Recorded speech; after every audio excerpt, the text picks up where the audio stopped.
Previous video में मैंने आपके साथ शेयर किया था कि एक हामला की खुराक दौरान हमल क्या होनी चाहिए। उसमें जो नाश्ता था दौरान हमल वो मैंने आपके साथ शेयर किया था। आज के इस वीडियो में मैं आपके साथ शेयर करूंगी कि नाश्ते के बाद जो पूरा दिन आपको खाना है, दोपहर का खाना हो, लंच हो या डिनर हो, उसमें एक हामला औरत को क्या क्या देना चाहिए या क्या उसको खाना चाहिए। मैं हूँ डॉक्टर हिरा कोमल और प्रेगनेंसी के हवाले से इस चैनल पर ख़वातीन को गाइड कर रही हूँ। दौरान हमल आपको जब आप नाश्ता करती हैं तो आप नाश्ते में हमने प्रोटीन डाइट दी थी। जो मेन्यू था उसमें प्रोटीन डाइट जो थी वो ज़्यादा थी, क्योंकि दौरान हमल प्रोटीन का इस्तेमाल आपको और आपके बच्चे को सेहतमंद रखता है और लेथार्जिक फील नहीं होने देता। अब बात करते हैं हम दोपहर के खाने की, तो वो हमेशा हाई कार्ब डाइट होता है। जितनी भी कार्बोहाइड्रेट्स एक हामला औरत को लेनी चाहिए, उसका बेस्ट टाइम लेने का दोपहर का टाइम है, यानी कि लंच टाइम है।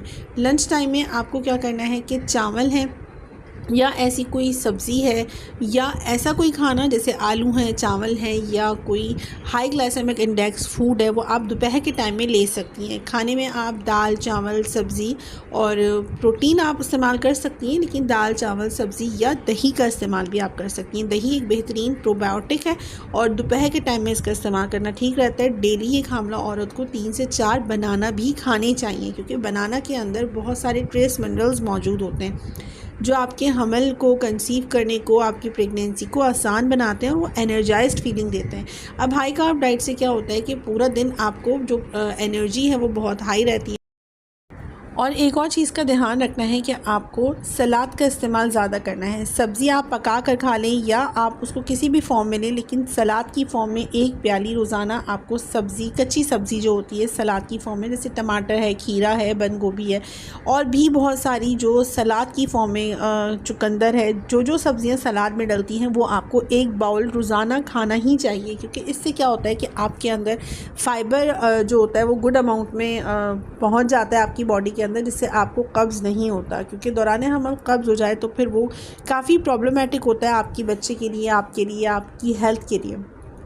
तो सलाद का इस्तेमाल करना है। अगर आप फ्रूट्स खाती हैं दोपहर के खाने में, उसका इस्तेमाल बेहतरीन रहता है। कोई सा भी फ्रूट्स लें, लेकिन हमेशा ध्यान रखें कि फ़्रूट को हमेशा खाने से पहले खाना चाहिए।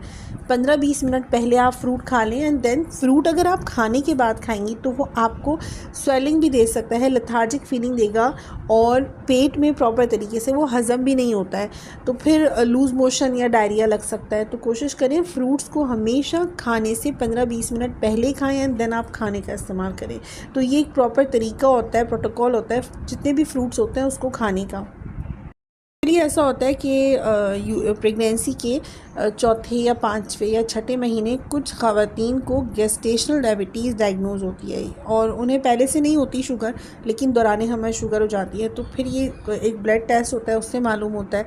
HbA1c इस टेस्ट का नाम है। अगर आपको चक्कर आते हैं, खाना खाने के बावजूद भी आपको कमज़ोरी सी फील होती है और आंखों के गिर्द चक्कर आते हैं या हर वक्त आपको थकावट का एहसास रहता है, तो ये इनिशियल बेसिस पे तो प्रेगनेंसी की थकान कंसिडर की जाती है। लेकिन अगर इसके साथ और भी सिम्टम्स आपको देखने को मिलते हैं कि आंखों के आगे तारे आ रहे हैं, ब्लैक होल से आ रहे हैं या वाइट स्पॉट से आ रहे हैं, तो ये आपकी दौरान हमल शुगर की अलामत भी हो सकती है।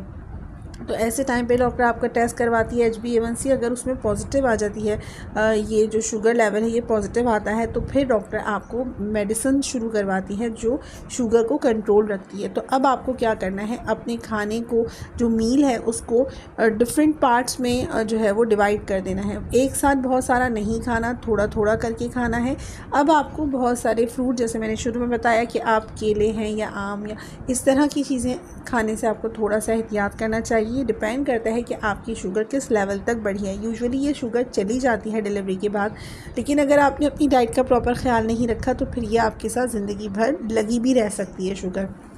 तो बहुत सारी पेशेंट्स ऐसी होती हैं जो कह रही होती हैं कि डॉक्टर साहब शुगर हुई थी दौरान हमल, लेकिन अब तक वो गई ही नहीं। तो क्योंकि आपने अपनी डाइट को प्रॉपर मेंटेन नहीं किया तो इसलिए आपकी शुगर नहीं गई। तो आपको क्या करना है, वो ख़वातीन जिनकी नॉर्मल डिलीवरी होने वाली है, वो ख़वातीन जो हेल्दी हैं, वो खजूर का इस्तेमाल ज़रूर करें। दोपहर के खाने में ज़रूर करना चाहिए 5 या 6 खजूरों का इस्तेमाल। इससे आपकी एनर्जी मेंटेन रहती है। लेकिन अगर आपको शुगर हो गई है तो अब आपको खजूर का इस्तेमाल डॉक्टर के मशवरे के बाद करना चाहिए, क्योंकि आपकी शुगर लेवल कितना है ये मुझे नहीं पता, ये आपकी डॉक्टर को पता हो। खाने के बाद आपको कैलूला ज़रूर करना चाहिए। जितनी भी प्रेगनेंसी में खातून होती हैं उन्हें जो नैप टाइम होता है कम से कम 1 से 1.5 घंटा वो लेना ही चाहिए, चाहे आप जितनी भी बिज़ी रूटीन में रही हों, लेकिन आराम आपको ज़रूर करना है। शाम के टाइम पे आप कोई भी स्नैक ले सकती हैं। स्नैक में हेल्दी स्नैक लेना है तो इसमें नट्स या सीड्स का इस्तेमाल आप कर सकती हैं, जैसे पम्पकिन सीड्स हैं, फ्लैक्स सीड्स हैं और जो सेसमी सीड्स हैं। इसके अलावा भी बहुत सारे जो नट्स होते हैं, बादाम है, अखरोट है, काजू है, आप एक आध पीस खा के उसके साथ चाय पी सकती हैं। बिस्किट से अवॉइड कीजिएगा। अगर आपको गेस्टेशनल डायबिटीज़ डायग्नोज हुई है तो बिस्किट्स जो होते हैं वो आपकी शुगर को अल्टीमेटली बढ़ा देते हैं और काफ़ी स्पाइक देते हैं आपकी शुगर को, क्योंकि ये बिस्किट जो होते हैं ज़्यादातर गंदम से बने हुए होते हैं। तो गंदम से बनी हुई कोई भी चीज़ का इस्तेमाल आपको नहीं करना। चीकू, आम और केला, इसका इस्तेमाल उस सूरत में नहीं करना जब आपको दौरान हमल शुगर डायग्नोज हुई हो। अब रात के खाने की बात करते हैं।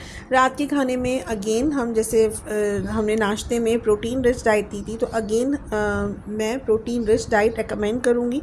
प्रोटीन रिच डाइट में आप फ़िश ले सकती हैं, चिकन ले सकती हैं, बड़ा गोश्त ले सकती हैं। आप कबाब बनाकर, उसके शामी कबाब बनाकर वो आप खा सकती हैं।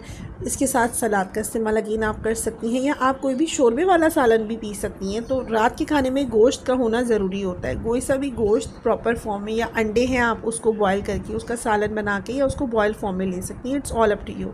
तो प्रोटीन रिच डाइट का आपको इस्तेमाल करना है। चपाती है, रोटी है, इसका इस्तेमाल कर सकती हैं। साथ में आप रात के टाइम पे दही का इस्तेमाल ना करें, रिकमेंड नहीं किया जाता।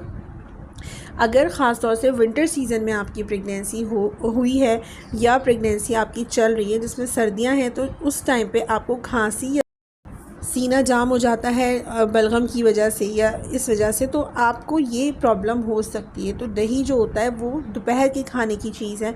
इसका जो सही टाइम होता है वो दोपहर का टाइम है। अब खाने के बाद आप थोड़ा वॉक ज़रूर कीजिए एंड देन उसके बाद सोने से पहले आप 1 गिलास दूध ज़रूर पीजिए। वो नीम गर्म दूध होना चाहिए। उसके अंदर आप मामूली सी हल्दी डाल सकती हैं या शहद डाल सकती हैं।